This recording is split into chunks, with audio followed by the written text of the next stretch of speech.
Hello everyone, welcome in Prabhakar MBBS. Today's topic is ascending tract. Ascending tract. मेरा एक ही फंडा है, जब भी कोई टॉपिक दिखे सबसे पहले उस टॉपिक के वर्ड को पकड़ो. वर्ड क्या बताना चाह रहा है. असेंडिंग का मतलब क्या हो गया, नीचे से ऊपर जाना, नीचे से ऊपर जाना. तो अपन इस टॉपिक को नीचे से ऊपर कैसे जाते हैं इस टॉपिक में अपन डिस्कस करेंगे. What is ascending tract. याद रखना, असेंडिंग ट्रैक्ट को हम सेंसरी पाथवे भी बोलते हैं.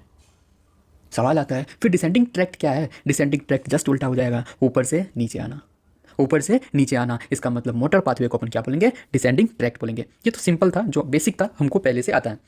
अपन बात करते हैं असेंडिंग ट्रैक्ट के बारे में.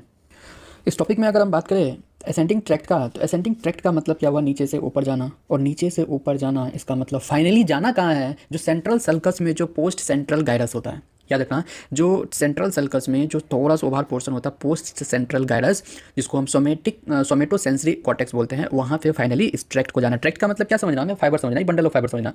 तो इसमें पाथवे क्या क्या फॉलो करता है ट्रैक्ट. ये स्पाइनल कॉर्ड से ये जाएगा आपका मेडुला ऑब्लिंगेटा में, और मेडुला ऑब्लिंगेटा से ये पास करता है पोन्स में, और पोन्स से ये जाएगा आपका मिड ब्रेन में, मिड ब्रेन से थैलेमस में, थैलेमस से फाइनली किस में जाता है, जो सेंट्रल सल्कस है, सेंट्रल सल्कस को में प्रेजेंट होता है पोस्ट सेंट्रल गायरस, उसी को हम सोमेटो सेंसरी कॉर्टेक्स बोले या एरिया बोले. फाइनली हमें कहाँ जाना है, इस पॉइंट पे हमें जाना है. टॉप पॉइंट क्या है हमारा, सोमेटो सेंसरी कॉर्टेक्स है या एरिया है बोल सकते हैं. स्पाइनल कोड से ट्रैक जाएगा मेडुला ऑब्लिंगेटा, उसके बाद पोन्स में जाएगा, फिर मिड ब्रेन में जाएगा, फिर थैलेमस में जाएगा, फिर फाइनली किस में जाएगा, सोमेटो सेंसरी कॉर्टेक्स में जाएगा. ये जो पाथवे है ना, इसे अपन क्या बोलते हैं, सेंसरी पाथवे बोलते हैं. याद रखना, असेंडिंग का मतलब नीचे से ऊपर जाना, ट्रैक्ट का मतलब फाइबर, बंडल ऑफ फाइबर बोल सकते हैं, फाइबर बोल सकते हैं.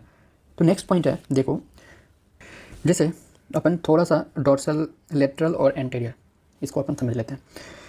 ये आपका स्पाइनल कोड है, स्पाइनल कोड है.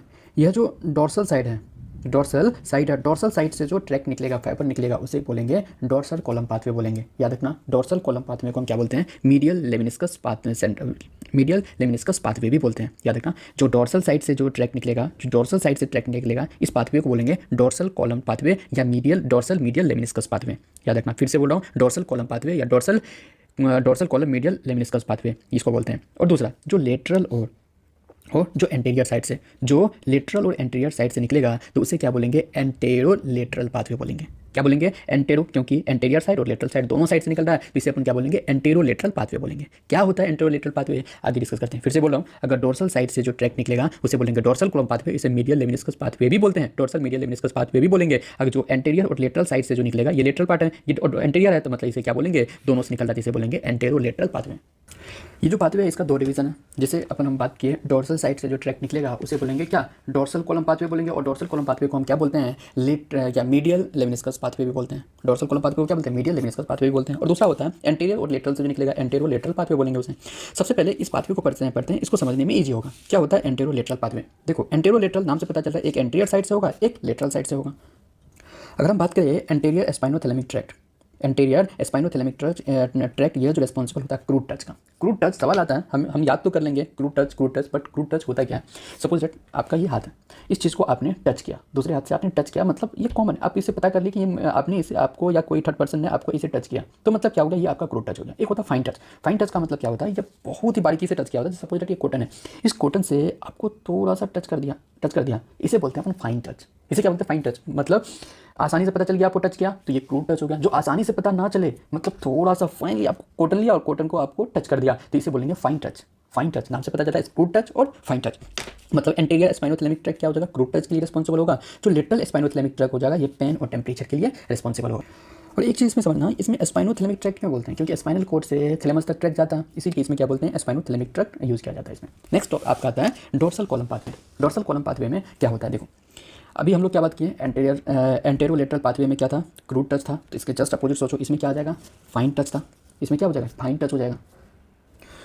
मतलब पहला क्या हो गया, फाइन टच. दूसरा हो जाएगा प्रोप्रियोसेप्शन. प्रोप्रियोसेप्शन का मतलब होता है बॉडी का क्या पोजीशन है, बॉडी का पोजीशन को यह बताएगा. जब भी बॉडी का पोजीशन आएगा तो कौन सा ट्रैक्ट रिस्पॉन्सिबल होगा बताने के लिए, डोर्सल कॉलम पाथवे. इसका दूसरा नाम क्या है, मीडियल लेमिनिस्कस पाथवे.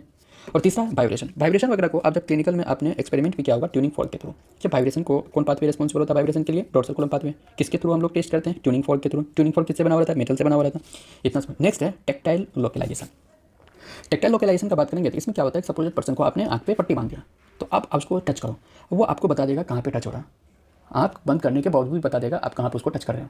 तो इसका मतलब ये जो टच है उसे बोलते हैं टेक्टाइल लोकलाइजेशन. मतलब टेक्टाइल लोकलाइजेशन को उसको के लिए रिस्पॉन्सिबल कौन होगा, डोर्सल कॉलम पाथवे रिस्पॉन्सिबल होगा. दूसरा है एस्ट्रोग्नोसिस। एस्ट्रोग्नोसिस का मतलब क्या होता है?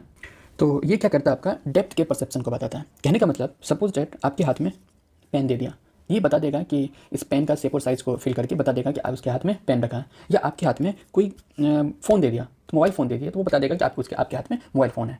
या आपके हाथ में कोई कील दे दिया और कील से आप टच करोगे तो ऐसा लगेगा कि आप बता दोगे कि आपके हाथ में कील दिया हुआ है। तो मतलब ये जो रिस्पॉन्सिबल होता है कि बिना देखे आप ऑब्जेक्ट को टच करके आप बता दे रहे हो कि आपके हाथ में है, इसके लिए रिस्पॉन्सिबल कौन होता है? आपका डोर्सल कॉलम पाथवे हो जाएगा। एक आता है important, that is 2 point discrimination.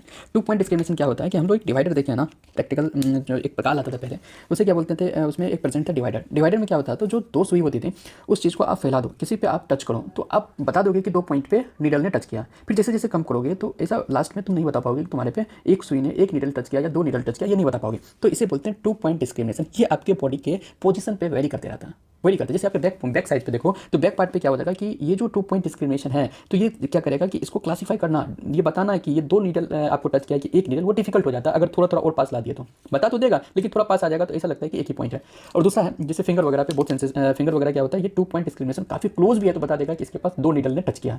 Finger काफी सेंसिटिव होता है। ये तो आपका एक सबसे बेसिक और सबसे सिंपल था। असेंडिंग ट्रैक्ट क्या होता है, असेंडिंग ट्रैक्ट के कितने पाथवे होते हैं, ये थोड़ा सा रेफरेंस था जो एज ए शॉर्ट नोट्स बहुत बार पूछा जा सकता है। Thank you so much guys for watching video. Thank you so much.